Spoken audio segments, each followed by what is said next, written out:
আপনি কি জানেন পশ্চিমবঙ্গের মুর্শিদাবাদে এমন একটি মসজিদ রয়েছে যার সিঁড়ির নিচেই সমাধিস্থ আছেন বাংলার প্রথম নবাব।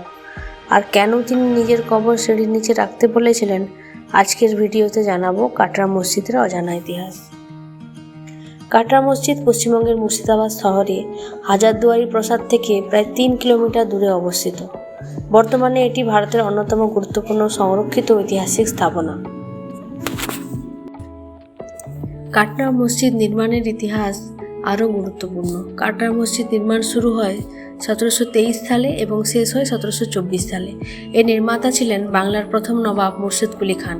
তিনি বার্ধক্যে নিজের সমাধির পাশে একটি বিশাল জামে মসজিদ নির্মাণের ইচ্ছা প্রকাশ করেন এবং সেই দায়িত্ব দেন তার স্থপতি মুরাদ ফারাজ খাঁকে।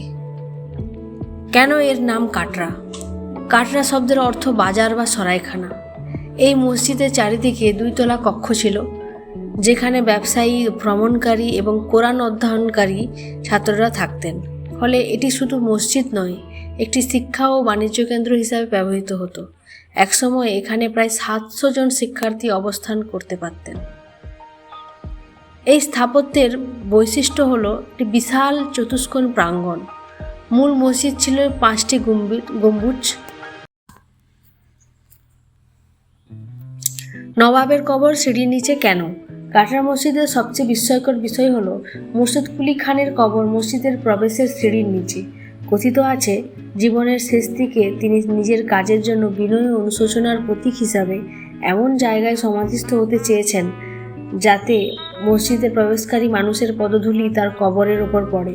এই কারণে তাকে সিঁড়ির নিচে সমাধিস্থ করা হয়।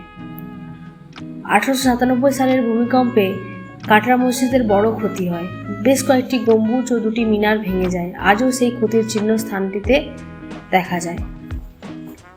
বর্তমানে কাটরা মসজিদ ভারতের প্রত্নতাত্ত্বিক জরিপ বিভাগ ASI দ্বারা সংরক্ষিত জাতীয় গুরুত্বের স্মৃতিস্তম্ভ। প্রতি বছর অসংখ্য পর্যটক ও গবেষক ও ইতিহাসপ্রেমী এখানে আসেন।